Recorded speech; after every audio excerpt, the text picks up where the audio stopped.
E keni vënë re ndonjëherë?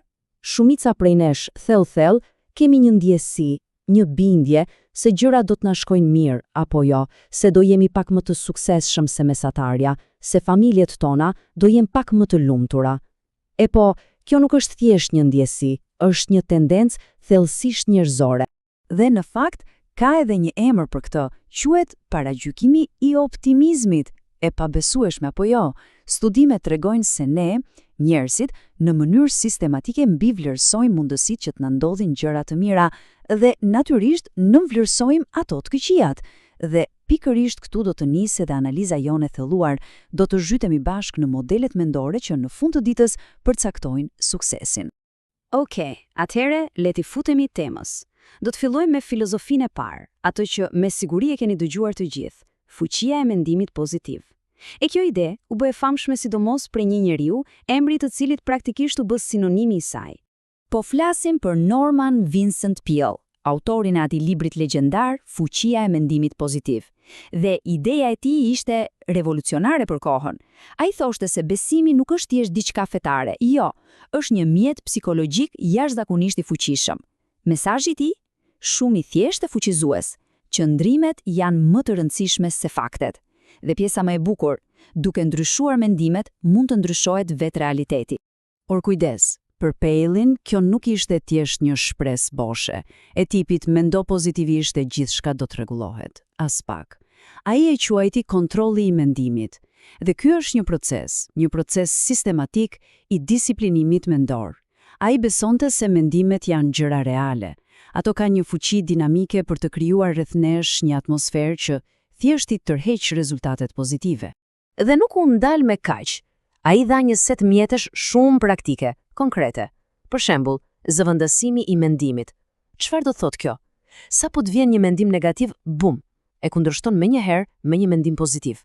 Ose vizualizimi mendor, të krijosh një imazh super të qartë të suksesit në kokë dhe ta mbash aty, me këmbëgulje. Pra, e shikoni, kjo nuk ishte thjesht mendo pozitivisht, por një regjim, një stërvitje e përditshme mendore. Dhe tani, pjesa interesante. Kjo nuk është thjesht një ide nga librat e vetëndihmës, as pak. Ka mbështetje të fortë nga shkenca moderne. Ekziston një fushë tërë studimi e quajtur psikologjia pozitive, dhe çfarë ka zbuluar ajo? Që optimizmi lidhet me një mori përfitimesh reale, të matshme. Po flasim për shëndet më të mirë të zemrës, sistem imunitar më të fortë, e deri të një qëndrueshmëri më e madhe kur përballemi me vështirësi. Pra, ka diçka të vërtetë këtu. Mirë po, a është kaq e thjeshtë? A mjafton vetëm mendimi pozitiv? Siç e dim, çdo medalje ka dy anë. Dhe tani do të kthejmë medaljen dhe do të eksplorojmë një kundërargument jashtëzakonisht të fuqishëm. Kjo ide mishrohet nga një figurë krejt tjetër me një filozofi, po, le të themi rrënjësisht të ndryshme. Ky këtu është Bob Knight, një trajner legjendar basketbolli, por edhe shumë kontrovers. Filozofia e tij ishte pika e kundërt e optimizmit të verbër. Për të, suksesi nuk vinte nga dëshirat apo ëndrat, jo. Suksesi vinte nga disiplina e hekurt, nga parandalimi i çdo gabimi të mundshëm dhe nga një përgatitje thuajse maniake për çdo skenar të imagjinueshëm. Dhe ideja e tij qendrore ka një emër fantastik, pesimizmi mbrojtës. Tani, mos u ngatroni, kjo nuk do të thotë të jesh i trishtuar apo të pres gjithmonë më të keqen, as pak. Ky është një mjet strategjik. Ideja është kjo: të mendosh për çdo gjë, për absolutisht çdo gjë që mund të shkojë keq. Pse? Për të ndërtuar plane aq të forta sa suksesi të jetë pothuajse i pashmangshëm, sepse ke eliminuar çdo pikë të mundshme dështimi. Okej, le ta bëjmë super konkret. Imagjinoni sikur keni një prezantim të rëndësishëm në punë. Mendimtari pozitiv, sipas stilit të Pealit, çfarë do të bënte? Do të vizualizonte një audiencë që e duar troket, do të ndjej plot vetbesim. Mirë. Tani, mendimtari negativ, sipas stilit të Knightit, ai do të pyeste: çfarë mund të shkojë keq? A mund të fiket projektori? Po. A mund të bëj shefi një pyetje që s'di ti përgjigjesh? Po. Atëherë çfarë bën?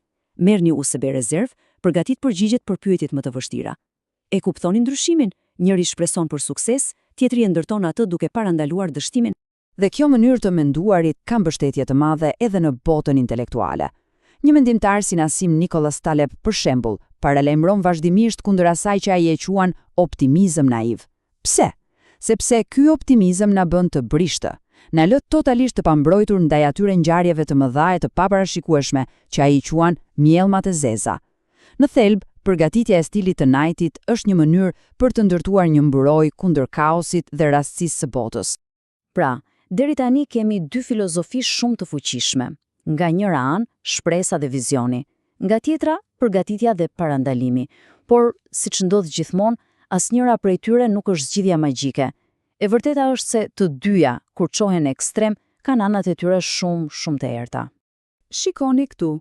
Nëse jeni tepër pozitiv, rrezikoni të bini në atë që quhet pozitivitet toksik. Kjo ndodh kur shtypni emocionet reale, kur i thoni vetes gjithçka është mirë, ndërkohë që nuk është. Ose akoma më keq, bëheni të vetkënaqur dhe injoroni rreziqet reale. Nga ana tjetër, po të jeni tepër negativ, kjo ju çon në ankth të vazhdueshëm, dhe në atë që quhet paraliza nga analiza, kur keni aq frikë nga rreziku sa nuk bëni asnjë lëvizje. Dhe kështu humbisni mundësi të arta. Le ta bëjmë edhe më konkret. Imagjinoni dikë që është në prag të burnoutit në punë, i raskapitur. Pozitiviteti toksik çfarë i thot? Mo buz qesht, do të jesh mirënjohës që ke një punë. Dhe kështu, ai personi shtyp ndjenjat e veta reale dhe problemi vërtet nuk adresohet ku.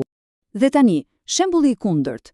Një sipërmarrës ka një ide gjeniale, vërtet inovative, por është i bllokuar nga mendimi negativ. Bën lista pafund me gjithçka që mund të shkojë keq, me të gjitha posikurët. Dhe rezultati? Paralizohet plotësisht dhe nuk e nis kur biznesin e ëndrave të tij.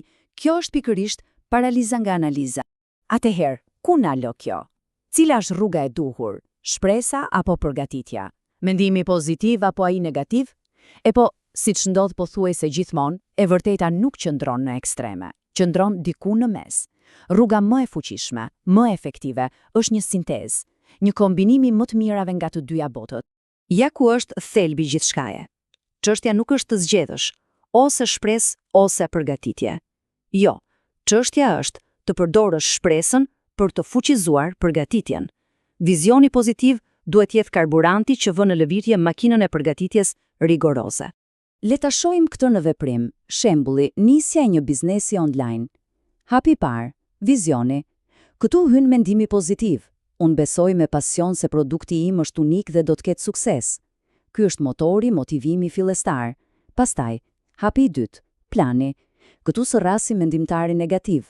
Okej, po sikur të bjerë faqja e internetit, po sikur të kem vlerësime negative, po sikur transportit kushtoj shumë, këto pyetje ndërtojnë një strategji të hekurt. Dhe së fundi, hapi i tretë, ekzekutimi, pra sinteza. Vizioni pozitiv të jep forcën të vazhdosh kur gjërat vështirësohen, ndërsa plani negativ të jep mjetet konkrete për t'i zgjidhur ato probleme kur shfaqen. Dhe kështu, e gjithë kjo analizë na lën me një pyetje thelbësore, një pyetje që secili prej nesh duhet ja bëj vetes. Suksesi ynë, a është i ndërtuar thjesht mbi shpresën, mbi besimin se gjërat do të shkojnë mirë, apo është i ndërtuar mbi një themel të fortë përgatitjeje, një themel i krijuar duke parashikuar me gjakftotësi gjithçka që mund të shkojë keq? Sepse përgjigjja e kësaj pyetje, në fund fundit, mund të jetë ndryshimi mes një suksesi që thyet lehtë dhe një suksesi që i reziston kohë.